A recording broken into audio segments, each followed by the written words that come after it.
Kwa iwe waigozofamba zve manje woti taso apera wakanga wanzweiko saka ndikanyarara ndatadzeini ndikanyarara ndatadzei handidi kutamba wajekesa jekesa ingowa watatu sina maturo padaripo mambo nokuchenjera vaimutuma kunovhiya mbudzi aingowa watatu sina maturo kumafuroko vamwe nokuchenjera vaimutuma kukocha mombe andimboda ini maitiro akadaro kusararwira tsuro zvayo itsuro isina ganda dairi nhoro hamuni ine nyanga dairi nhoro nyanga ndinoridza hwamanda kana zvangodaro ini ndotamba nevatorwa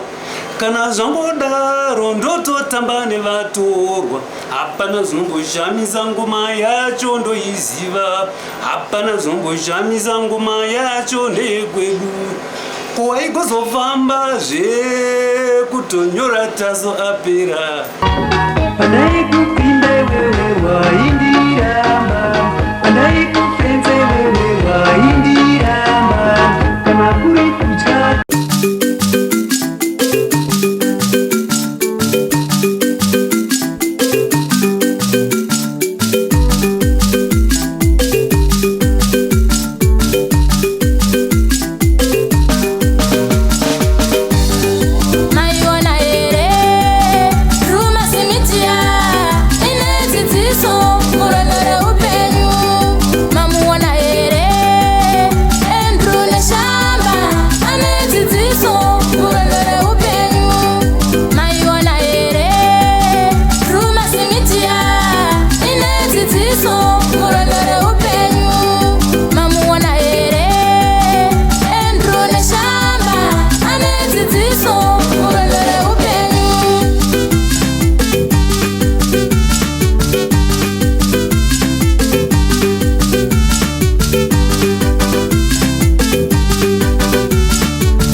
kusangana kwatiri kuita nhasi era rimwe zuva rangu zita ndinonzi Andrew Neshamba ndofunga chirongwa munochiziva another level munoziva takaunza vaimbi vakasiyana siyana mune chino chirongwa kusanganisira mukoma Jona Moyo wedevera ngwenda kana musina kuchiona chirongwa ichocho ibvai machitsvaga chine part 1 nepart 2 takaunza vaimbi vakawanda kuvataura ndingavapedze kusanganisira Andy Muridzo ndichakuudzai chikonzero chaita nditaure nezva Andy Muridzo. Naizvozvo muimbi atinaye ndofunga mamuziva kare, asi tisati tatanga kutaura naye munozviziva zvatinoita muimbi anotanga kutiimbira kambo mobva mamuziva tozopinda muchirongwa chedu. Asi senguva dzese muri yeZimbabwe tinokukurudzirai kusubscribe kuDrumas Media. Drumas Media taking you to another level. Mukoma hatisati tatanga hedu asi toda tichitatanga mumbotirwera kambo 1 kamunoziva kanonyanya kuzikanwa neveruzhinji kwete nesu mafanzi bozitoziva twese. Chaita vakafrika.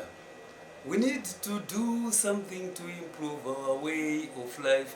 We need to work hard to improve our way of life. Time factor is important in whatever we do. It was only because of how we use our time that in one world made the 10th world. You shouldn't procrastinate, least you lose our time. Uvakama Zimbabwe mvana, uvakama Zimbabwe ayo, uvakama Zimbabwe mvana, uvakama Zimbabwe ayo, sevenza une simba, uvakama Zimbabwe, muvaka Afrika mkoma, muvaka Afrika ayo, sevenza ine simba. Muri pambwe kako, tisati taendera mberi, hatisati tatanga chirongwa. Maitaura kuti pano hanzi zvinogadziswa nema-elections naye? Yes. Mozambique chakapfuta ma-elections akaitwa. All right. I'm not very much in handisi kunyanyoziva ifo zviri kuitika asi I think transparency ndo inozopinda into question. Nyika yese inoda kuti vanhu vashandire pamwe chete muchitaurirana zvinenge zvichinetsa muchigadzirisa. Alright. Muchirongwa Another Level tinamukoma Taso. Ndo chirongwa chatiri kukupa iregai ndisa nekuti mazuva ano kuri kuti pise ndivasiye vari vega tikwanise kunge tichikurukura navo vachirohwa nemhepo. Why do you resort to fighting if tables are there? Why do you resort to fighting if elections are there? Time factor yo. Magadi nyika yeZimbabwe nepasi rese. Ini ndinonzi Shepherd Kunodziya, better known as Taso, the dangerous one. Ndakazvarwa mumba medu tiri 6.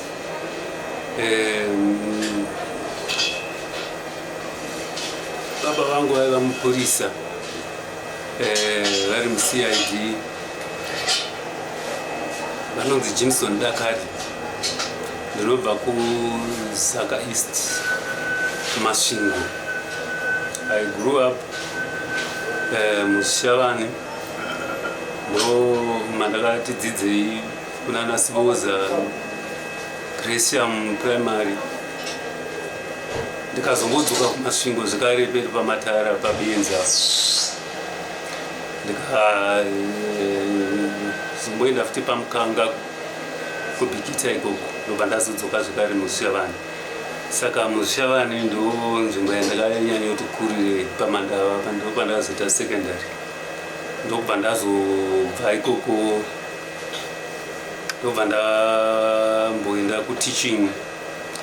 Ndazoenda mumacollege A-level paKosa. Tichibva ndazomboenda kuteaching ndobva ndazodzoka kuita medical engineering ndibva paRenyato Harare Hospitals ndakupanda attachment kusvika 94 tripa Harare Police zvekare. Ndobva ndakatanga music yanga yagara iri mandiri. muShavani panguva yangu mamuna Joseph Mutero and the Shavani Sounds. Saka munhu akandi-inspire Joseph Mutero, unfortunately he's late. Ndokubva ndazotanga kudzidza guitar ma-keyboards 94 and 95 paEthel Musicology. Bhiti randaida rakanga richibva paJoni apa paSouth apa. Papa nana Peter Tenet and many others, na Patricia Majalisa, so on. Chico Silotwala. Yeah. Ndo vanhu vakandi-inspire vakawanda vana Sox, you remember them. Saka Peter Tenet akanyanya kundi-inspire most netimu yese raiproducer vana Foster and his family. Mother, Emma Tenet and others. Saka ndazotanga music kurekoda 95 ndakuzivawo ma-keyboards playing. Ndandisina kumboplaya with any band. Ndobva ndabudisa album rainzi Taso Dances With You, rarina Naushi Mudiki ndakanyanya Nausandibata, ndoyakaita video Usandibata. Muri ipapo mubva matombotiimbira Usandibata. Ndinozviziva kuti ndakambokuda ini, ndinozviyeuka kuti ndakambokupfimba ini. Pandaikupfimba iwewe waindiramba, pandaikufenza iwewe waindiramba. Nhasi ndave nemumwe wave kundinetsa, nhasi ndaroora wave kundinetsa, nhasi wachembera wave kundinetsa. Pandaikupfimba wani waindiramba. Kamba kakamboya sei mamarambwa era. You know, hapana zvakazoitika, but observation yandakaita kuti but munhu akapfimba someone mu locality, akarambwa akazotsvaga munhu anodanana naye chero angabva kekure uye aimuramba anotanga kuva jealous kuti zvokuda kusvika pakuda kuzofarira munhu yavo akamuramba just because amuona nemunhu. Saka is a storytelling. Yeah, when I was growing up panaenda kumusha pane nguva yandaitounganirwa nevanhu votiudza mastories. Saka storytelling yakagara iri mandiri. Panguva dzekutandara dziye dziya ndaimbokumbirwa kuti ambotiudza nyaya. Saka yeah, ndaifarira literature. I think ndaifanira kunyora mabhuku. I remember Mr. Nditi Mr. Ndlovu taught me literature pamandava. Ndakazosangana nawo mara ari muno akati, you surprised me, wakazoimba. I thought uchata a writer. You were going to write books. Ndikati yeah, pane zvandakazoongorora. Ndakazoona kuti ndaigona kuzviita zvese. Asi ndakazoona kuti maZimbabweans anenge ari lazy pakuverenga. Saka ndakazoona kuti beta ndinyore music. Munhu wese anogona kuteerera music. Saka zviri nyore kuti munhu chero ane usimbe kana ane nungo akaneta music anogona kuiteerera. Ndopa ndakazofunga kuti but zita rangu rakarembesa Shepherd kunodziya pao ndikangoti Taso. Munhu anogona kungoti ya ndakambodzwa Taso ya kuti uzobata Shepherd kunodziya unenge wanatsohita stereo. Sei zita rekuti Taso?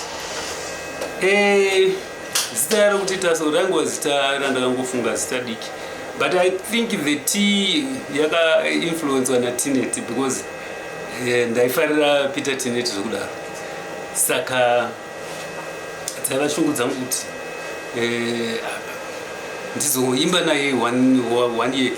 I remember vairekoda paDowntown Studios pandakangotanga kurekoda music yangu ichifarirwa. Ndakatombosvikapo paDowntown Studios ipapo ndichida kuona kuti vakomana vanomborekoda pakaita sei. If I'm to compete with them ndofanira kurekoda pavanorekoda.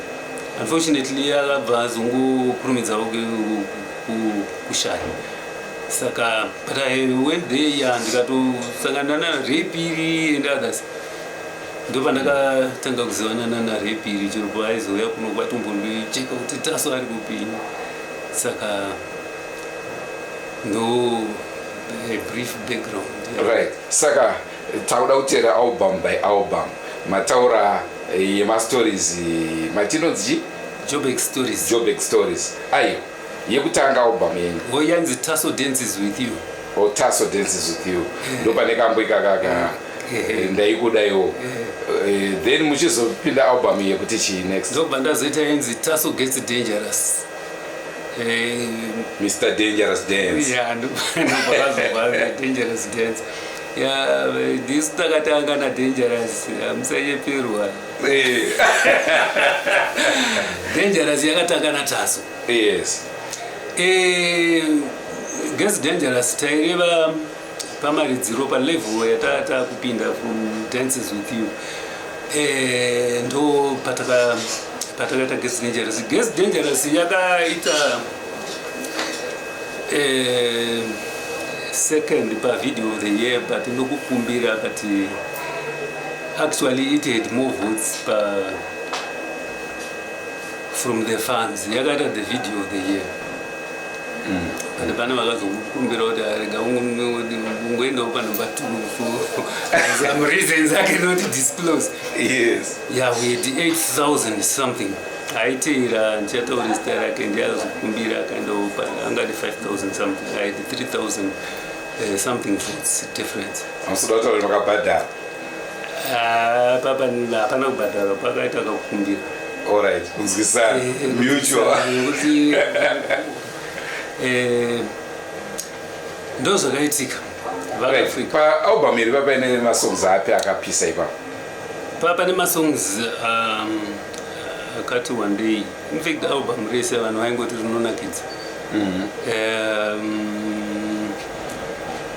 Anga akawanda. Taida kuedza papanana Chigeza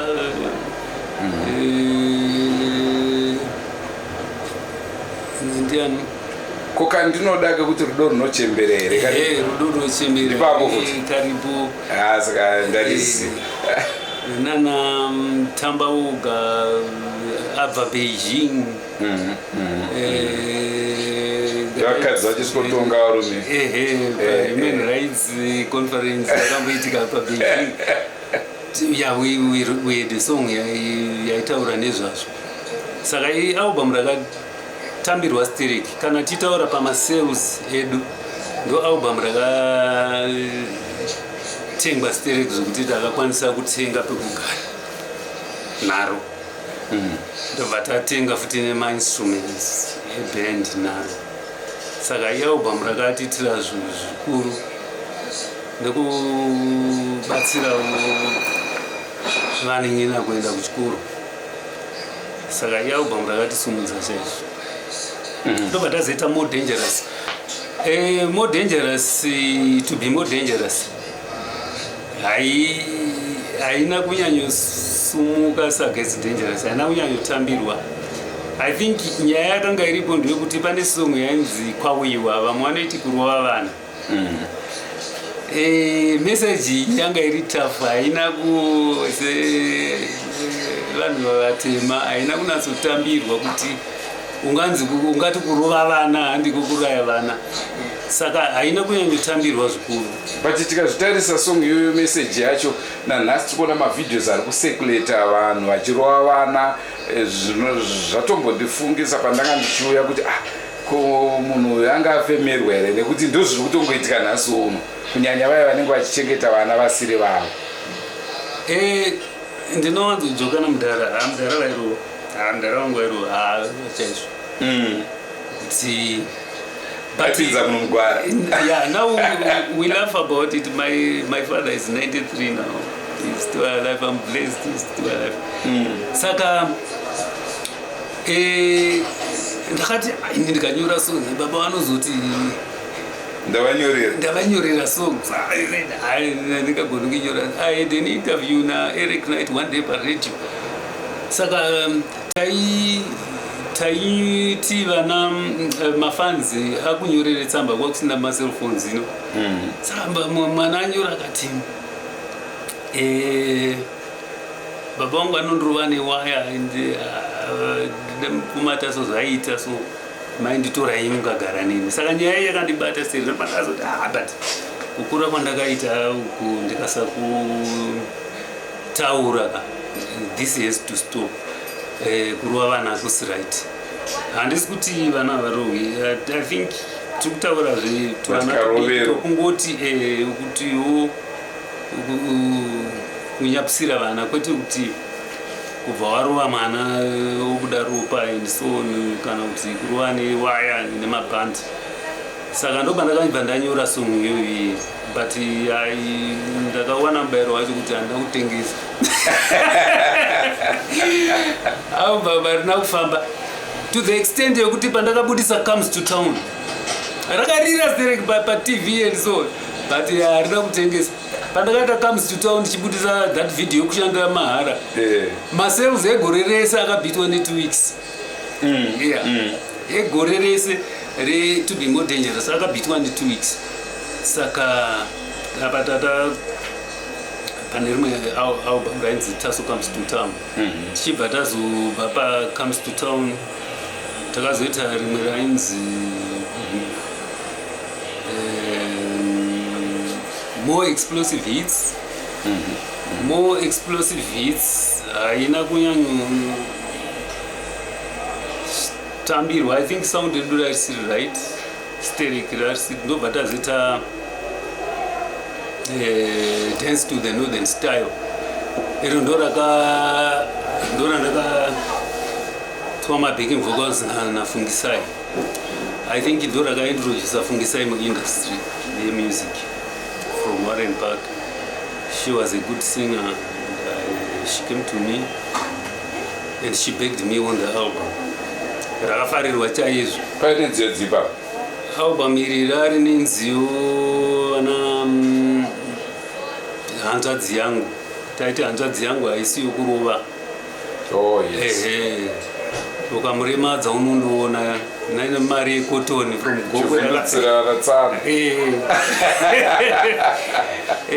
baba naine mari yekotoni nana unowanza rakafarirwa chaizvo. Takaita busy gore roro zvokuti takatokonewa kana kuita mavideos. I remember munenge wangu ari panapa takashaya time yekuita mavideos. Ndokubva tazoita vana tingachembedzana sei, papane masongs ravatsotsi ine video zvakare rakafarirwa. Rakamboda kuti nonoke kufarirwa, rakatinyanyofarirwa Mozambique, ndobva wave yacho yazodzoka muno, ndobva rasunguka tingachembedzana sei. Tingachembedzana sei takazoita album ripi, takazoita gospel album rainzi Songs of Praise Volume 1. Hatina kwanisa kuriita futi videos. Rakatifarirwe umbijana nemasongs ana handichava muranda. Ndobva tazoita rinonzi Wakanga Wanzwei. Wakanga ndasiya Return of Tasso. Vatazoita Return of Tasso. Return of Tasso ndoyanga ina Two Mama Warriors. Oh right. Rari nesong yema Warriors. Tichenda kuEgypt taqualify. Rakafarirwa, rakatambirwa zvakanaka. Rinana Jekesa nditi ngari murume akasimba. Rakafarirwa. Ndobatazoita Wakanga Wanzwei. Takairekodha pana Wakanga Wanzwei unzi waiti Tasso apera. Ndiani maimba journalist mamanyorwa here? Yeah, pana journalist akanyora a story that inspired the song. Ndamukanganwa zita rake, but ndakambomuka one day zikanzi Tasso haasi kuimba aenda kupi, anzi Tasso sings into the oblivion. Who is this guy? Saka asi anga siri ega. Vanhu vakanga vakawanda vakanga vachibvunza kuti Tasso uko papaita technology yanga yakupinda and piracy, zvinhu zvazvisina order, because taisiimba music kuti tiwanewo mari tirarame.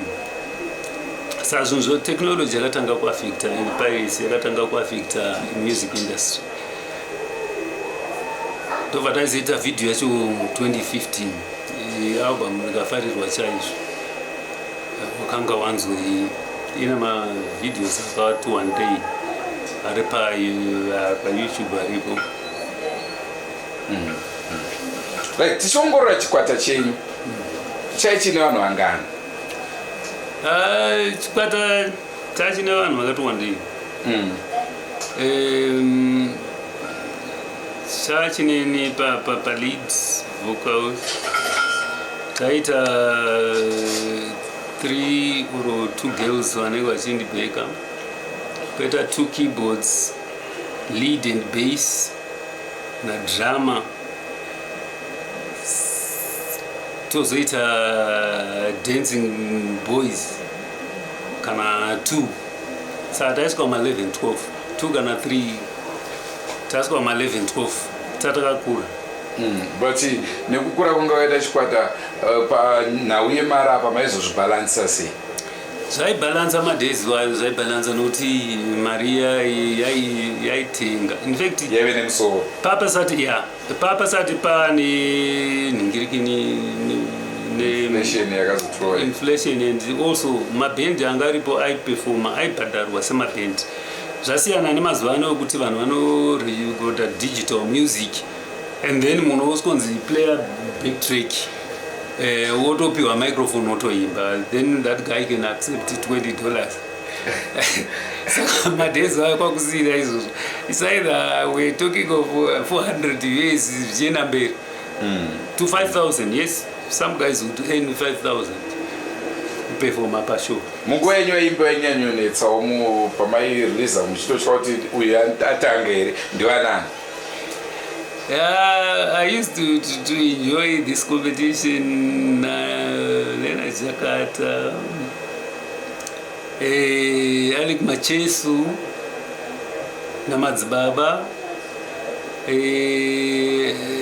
now Wejira system.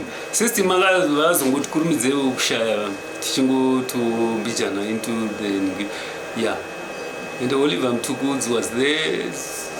Saka mudhara tuku yairi zvainakidza zvainakidza natongai ya zvainakidza tongai muteva zvainakidza. Right. Ndobva mazoti zi makasiya here zvemumhanzi? Zvemumhanzi handina kusiya, asi munoona kuti munhu wese unoplana. Ndo paizodenha vanhu vachiti wapera, vamwana vachida kuprovoka kuti uimbe. So saying no, isusu kunyarara kwedu tine maplans atoita, technology yakati juma isusu vaimbe. Tasiyana nevakomana vakazongoyai vaida kugadzirawo mazita, but isusu rari business. Saka tisinga release music mahara. Saka unenge wakuita plan B. Saka izvozvo ndo zvakatifosa kuti tiite maideas manyuwani. Like ndakadecide kuenda hangu into mining. Saka into mining. That's what we are doing. Same na Leonard Jakarta. Are mining food. Alright. Yeah, nokuti actually no future ye Zimbabwe. Zimbabwe is a blessed nation. Saka muono watakatoona kuti no kana izvi zvisingachabhadhari. Mining is not easy.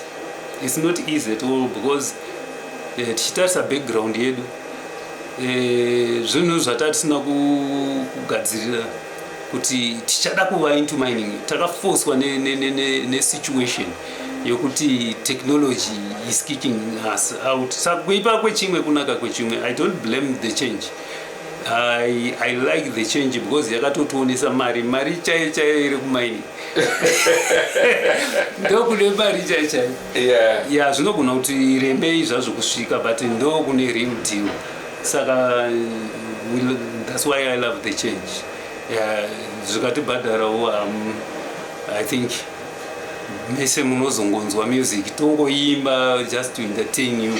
Hatichanyanyi kutarisira kuti dai tawana mari kubva kumusic because tetawana the real deal mining. No, yangori passion. Yeah, toda music tinayo chazvo toda kunatso kupai, but ndoziza kuti ipapo panguva iyoyo inoomera vakawanda. Saka tikati during your time pamainyasospaka makamboita here ma-collaborations pama-recordings? Yes. I did a few. Pane song yaitikomborera Zimbabwe ndakaita naanonzi Liberty Dongo. Ndobva ndaita imwe song yainzi Pretty Woman. Ndakaita nemukomana anonzi Sydney.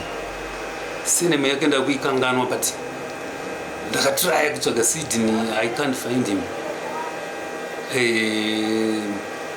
Aigona anga airatidza kuti nemusic iriko mazuva ano angadai ari parimwe level, but handisi kumunzwa kuti Sydney ari kupi. Aigona mufana iye aigona. Nziyo dzenyu mainyoimba dzerudo nai?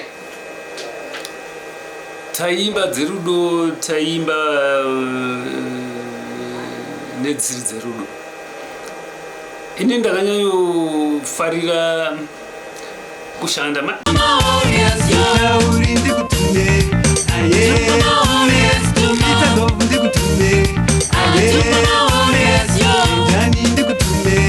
My father was a hard worker. Aita kana wakabva kubasa kurisa ikoko vaiswera mugadheni vaita zvakawanda. Saka taikurudzira dzimwe nguva futi kushanda chaiko kuti kushanda nesimba. Kana iri nyika yedu ngatishande like the theme nyika inovakwa nevane vayo. To me it was like born inside me. We've got a song inonzi Build Zimbabwe futi almost like theme yevaka Africa. Saka taimba nemagariro, taimba zvine zvichiitika muupenyu hwevanhu taimba. Pandabvunza kudaro ndaida kuziva kuti munguva yamaimba iyi mamaroora here kana mamusati maroora, uye zvekuti makaroora here, mune mhuri here? Ndine mhuri. Nguva iyi mamaroora here? Ndakatanga music ndisati ndaroora, asi but maizvihendla sei? Because munguva iyi toziva kuti munhu ukaita popular nyange nguva ino haranga dzinobva dzatanga kukuteera.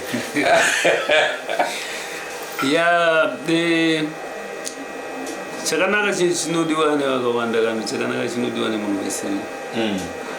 Munhu wese anoita zvakanaka kana mutambo webhora anoitawo mafriends akawanda. It's not only about women but mafriends.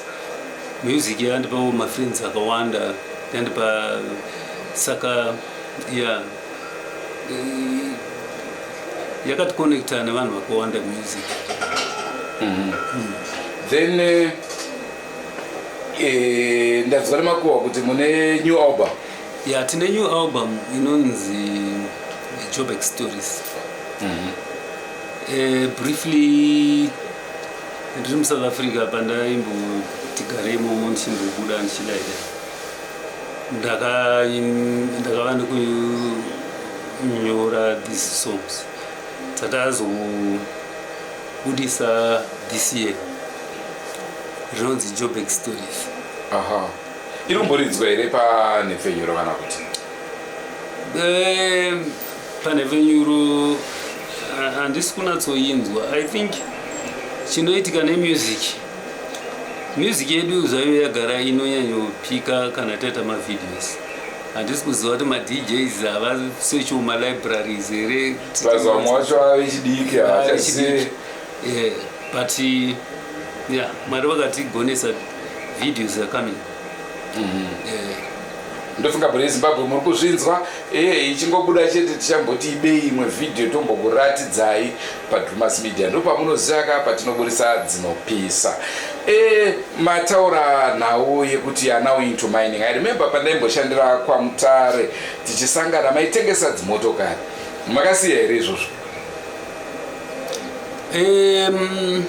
Hatina kusiya, but mining inoda kuti uve paground kusvika zvinhu zvanatsosetla zvakanaka. Saka zvimwe unogona kungosarudza kungoita lailo sezvatatada kungoita pamusic, but zvese zviri zvinhu zvatinongoshuva kuti tiite. Asi chikuru ndechekuti basa ratinoita katageta basa guru risumuke. Kana rasumuka iroro zvese tochisumudza zvese. Musati tisati tapedza chirongwa ndoda kumbondorera kuti wakanga wanzwei? Wakanga wanzwei vanhu vanoiziva, vanhu vanosarudza kuiona kana paYouTube. Ndakaisa paYouTube ndikafarira kuimba new song. All right. Aiwa toda twese kundambisa. Ko iwe waigozofambazve manje woti taso apera, wakanga wanzweiko? Saka ndikanyarara ndatadzeini, ndikanyarara ndatadzei. Handidi kutamba wajekesa, jekesa ingowa watatu sina maturo padaripo. Mambo nokuchenjera vaimutuma kunovhiya mbudzi, aingowa watatu sina maturo kumafuroko. Vamwe nokuchenjera vaimutuma kukocha mombe, andimboda ini maitiro akadaro. Kusararwira tsuro zvayo itsuro isina ganda. Dairi nhoro hamuni ine nyanga, dairi nhoro nyanga ndinoridza wamanda. Kana zvangodaro ini ndotamba nevatorwa, kana zvangodaro ndototamba nevatorwa. Hapana zvinongozhamisa ngoma yacho ndoiziva, hapana zvinongozhamisa ngoma yacho ndeyekwedu. Waigozofambazve kutonyora taso apera. wakanga wanzwe. Nice song. Then inini pamuchato wangu ndakashandisa rudo runochembera here. Ndofunga mukaimba kamba akachera kumba kwanga ngofara. Rudo runochembera here. Dzoka kuno dzoka mwana iwe auoni ndakangomirira. Dzoka zvekuno dzoka mwana iwe London kokwauri kurefu. Wakaenda uchitu chanoverenga. Wadzoka kuno tovaka musha. Nhasi uno ndinyorera. Wotiwe haungadzoka. Kunyika kwedu kune urombo. Zimbabwe ine urombo. Rudo runochembera here. Saka lavu inochembera. Zimbabwe yaparara. Ndabona mjaka ipoyo. I didn't want to get it. Alright, mkomataso matimu kanyowa. Botinzwiza yo kanyowa nikako. Aka kanonzi arasatsika. Mwana iyeyu shuwa mama. Mwana iyeyu chokwadiwo mama. Paakangobva kumusha chinanga Joni. Makamuti zoenda kunoshanda Joni. Zoenda kunosenza Joni. Igaroziva Jobek haina hama. Igaroziva iJoni sina hama. Asika Joni yo Joni yo. Joni yo Joni yo. Ndofunga genga rangu riri paJoni muri kurinzwa na bless. Muri kuinzwa nawo iyoyo. Handina zvokutaura. Ya Jobek ine kaitiro kayo unotaura nemunhu uri kunokuka. Unoti uchisvika Joni obva akudzimira phone. Haachabatiki waona kuti mahwana atanga. Alright. Yeah, kazwai vatereri, kazwai muri yeZimbabwe. Inini ndiritwa Collins Chigwagwa. Ndiri muningino wa Shepherd kunodziwa Taso. Ndiye mukomongo. Anoimba nziyo dzinonakidza chaizvo. Problem yakaitika ndeyekuti inini ndaifarira bhora singaiti. Ndiri mutambi webhora, ndakatobhotamba bhora zvakati. Saka taimbopesana zvedu kumagitara kwasi nguva zhinji tanga taakusangana pandakambenge ndavangumira hangu zvebhora izvi. Mukomongo vanoimba dzimbo dzinonakidza zvokuti kwataimboenda kumashows singakanganwa kuMozambique taitoti tiri mumota mukombi ivo vasati vasvika vanhu vakasvika ukaungana taingogerwa mabhibhu akangofanana inyaya yekuti tagerwa mazudasi panguva yacho tagerwa mabhibhu akangofanana so vanhu vaitombonetsa inini vachiti taso Kurukurowa. Saka zvokuteva kurukurowa handairowa zveshora. Kuti vanhu vacho vaifara vaimuda mukomana zvokuti zvokufamba ega vanoenda kunoku zvokuti vanenge vachingofamba kuMozambique hazviitika. Vanotounganirwa zvokuti kunotoya polisi chaiyo kutombodisipesa vanhu. Saka zvinhu zvakandinakidza zvakanyanya mukomongo kuita mbiri yakadaro. Zvakazongorwadza zvokuti tekinoloji yavo ngachambotaura nezvayo ndiyo yakadisappointa asi hazvinei nekuti chipo hachiperi. Chipo kana chingori chako ndechako chinongoramba chakaita sei chakadaro. Saka vane imwe song yavaimboimba so inonzi ndinoda mudzidze vana vangu ndinoda mufundi. Song iyoyo yaindirwadza kana vakatanga kuimba toenda kumashozi so ndainzwa kudonhedza musodzi yaindibata zvakanyanyisa zoti kana nanhasi inondirwadza ikaimbwa ndikatarisa madzidziro ari kuita vana vedu ava izvozvo zvinobva zvandifungisa zvinhu zvakakura sitereka asi tongoti ava zvichaita zvichanaka. Nyimbo yemambotiimbira wakamboika kuimba voisi racho ukoma ndingatoshedza vakaimba kuti dzoka ipa se Tinoda kufunde vana vangu. Ndinoda mudzidze vana vangu, ndinoda mudzidze ini, ndinoda mufunde vana vangu, ndinoda mufunde.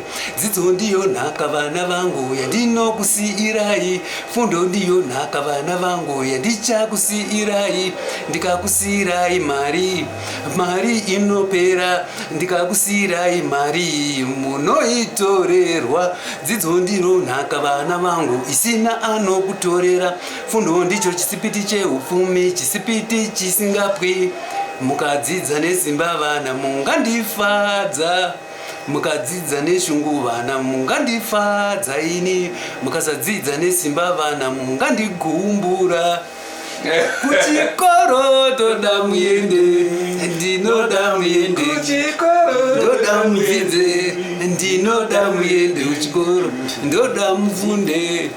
Kambekaka kabva kandifungisa zvokwadi mazuva andaive murairidzi. Pane mumwe medhema ndinoti achiri mupenyeri ainzi Eni Kwachara nana Mutonono, aiwa vaitamba kamboikakako sevanhu vakadhakwa vasinganwe doro.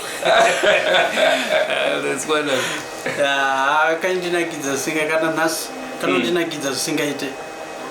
Dzimba dzacho tikada dzitotaura tinodzitaura dzese dzikapera nekuti maalbum acho zveshuwaka aiwa ainakidza neimwe inonzi Waka Africa Part 2.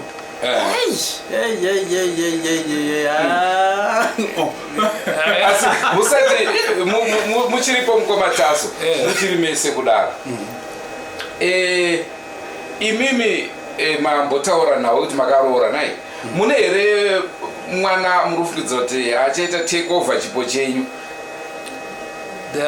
Ndine firstborn yangu Nigel, ari kuimba, ane music yake. Nigel kunodziya ane music yake yaari kubudisa.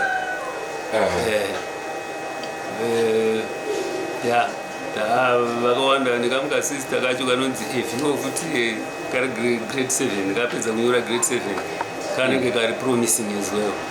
Saka imimi kuzoimba kune here kumhuri kwenyu kumadzisekuru aiimbawo kuti munoti ndokwakabva chipo ichi? Sekuru wangu vaJacob vairidza ngoma, vaifanira kuveza ngoma. Saka tingati vaivesa ngoma. In fact, he was a drum maker. Asi ivo pachavo vakakura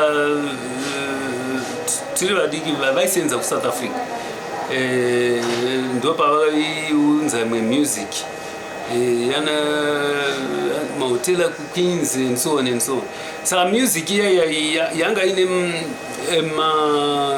keyboards, yaine brass ensemble, yaine zvakawanda. Ndo zvakaita kuti ndide music ine guitar, keyboards, brass ensemble, mabosho. Saka ndo zvimwe zvakashape music yangu. Saka that music around me yakabatsira kushape what I want. Handiri munhu yakuti music yanga ichingori nemagitari chete yasingandinakidzi. Ndokuda that influence yaGreenpa. Alright. Kweyo mutupo munomboenda chiki? Moyo. Moyo tete mese. Muri kuzviona ka muri Zimbabwe ndozvatogara ndichitaura zviya kuti vaira Moyo ndovana sekuru vangu dzodzungu vainaro rakati kurei. Ende pachirongwa Another Level ndiri kuona ndiri kusangana naMoyo vakawandisa. Tichanga naye Jona Moyo. Tobva taenda mebo Muyera Moyo. Munotondera zvakare ndichitaura naChimbetu. VanaChimbetu vandakaita vaviri vese vaira Moyo ivavo. Zviri kundipa kuona kuti vaira Moyo munyaya dzezvemumhanzi vanenge vanopinda nemoyo wavo wese. Ndinotenda vanasekuru nenguva yamatepa. Aizobuta mapurisa, ndiani aizocheta mapurisa, mumana mupuyo vaimuta. Ini ndinoitwawo Sharon Hama, ndichiri kurangarira tichikura tainzwa music yamukoma Taso. Pane yataita yainzi tovaka maZimbabwe mukoma, tovaka maZimbabwe senza ine simba, tovaka Africa. Yeah, I'm sure you are going my lyrics achona. Yeah, the music was good and she's still good, I'm sure, Nanas. Thank you so much. Ndonzi chamunorwa sango. Yeah, music chaiterera yamukoma Taso kubva kudhara na tovaka Africa. Dzakangowanda tichakwanisika kumbotaura pari dzakawanda. Hamuna one rika mungangoda kutiimbirawo. So far kuimba kunonetsa zvangu but music isini nayo. Anditi. Yes. Aiwa ndinotenda. Yeah, indonzi Mukoma Talent. Mukoma Taso toarangarira chose. Inini vivid memory yandinayo. Anga ari dancing competition ataiva picture up against Mukoma Tendai chidarikire back in the days waiziva kuti kana paizo mugito dzaiwanzorowa dzakatedzana pakangorowa wakamukoma chidarikire pora wakamukoma Taso pachirowa dzimwe break dance dzekuti nyango nanhasika anonzi good old days. Mune one song here yamungade kutiimbira? Ayo dzakawanda zacho dzakuti tizei but kuna vaka Africa ivavo pane kamwe I think ndikako kangoza kuti mabhiti twaMukoma Taso katokoti fast chitamba zvainakidza zvainakidza but twakawanda twacho twakuti tizei tichambonotsvaga futi kuna YouTube kamusha kana variko ikatimbonowafollowa timbosubscribe timbowatedzera. Ndicho chirongwa chatanga tiinacho muzuva ranhasi, Another Level. Tanga tiina Mukoma Taso, asi kutaura zvechokwadi nyangwe zita ravo varitaura ravo chairo zita ratobuda musoro ndokuziva kuti Taso. Tinotenda zvikuru nenguva yamatipa Mukoma Taso. Ndofunga zvitsva kana zvangoita mavidhios aita munaita muchitibatawo tikwanise kuudza veruzhinji kuuya kuzotaura nemi kudai vanhu it's by public demand kuti Mukoma Taso varipi vapenyu here, nekuti tine chimwe chirongwa chatinoita zvakare chinonzi Forever Missed. Ichi ndechevaimbi vakafa, saka vanga vachinditi vari kuya paForever Missed here kana kuti Another Level dai vapenyu mirai muchavaona. Nhasi Mukoma Taso tanga tiinawo. Ndoda one song musati maenda nekuti ndototapirwa nemumanzi enyu. Ya ndisandakanganwa vanoda kundowana munogona kundowana paFacebook Taso Man. Ndinofunga ndo akaunti kunatsoshanda iyoyo. Ndichakuimbirai kushandira mahara. Kushanda ndinoshanda nesimba, kushandira mhuri yangu, kusevenza ndinosevenza nesimba kuti ndibudirire. Ndinoyidawo mari iyoyo, ndinoyidawo keshi iyoyo, ndinoyidawo, ndinoitsvaga ini nemaziso matsvuku, ndinoitsvaga ini nemaziso matsvuku. Painowanikwa kandishayikwi, pane zvinondiraramisa ini unondiwana ndiripo ndichishanda kazvisina zururu, imi muchienda kumba muchindisiya ndiripo, zvinozondipa kunyunyuta kana togovana mondipa zvishoma. Andichada kushandira mahara, andichada. Aiwa, tinotenda zvikuru. Ndochirongwa chatanga tiinacho senguva dzese muri yeZimbabwe. Tinokurudzira kusubscribe kuDrumas Media. Drumas Media taking you to another level. Asi tanga tiri pane dai chera varipo vanyatsokupai masteps Another Level. Ndoda kuzisa chera vari kuuya chera pane zviri kuitika asi vachadzoka zvavo chera. Naizvozvo ndosaka ndavafunga hangu vachitaura Another Level. Ngatisaka nei mune zvimwe zvirongwa zvaticharamba tichikupai. Goodbye my friends. Goodbye my friends. Wakamboonana tichazoonana nerimwe zuva hama dzangu. Goodbye my friends. Goodbye my friends. Wakamboonana tichazoonana nerimwe zuva hama dzangu. ini ndokwenda kubasa kwangu. Iwe makiwe mkaranga,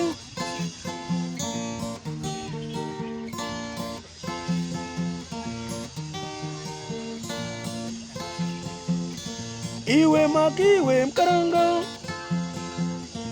iwe makiwe mkaranga.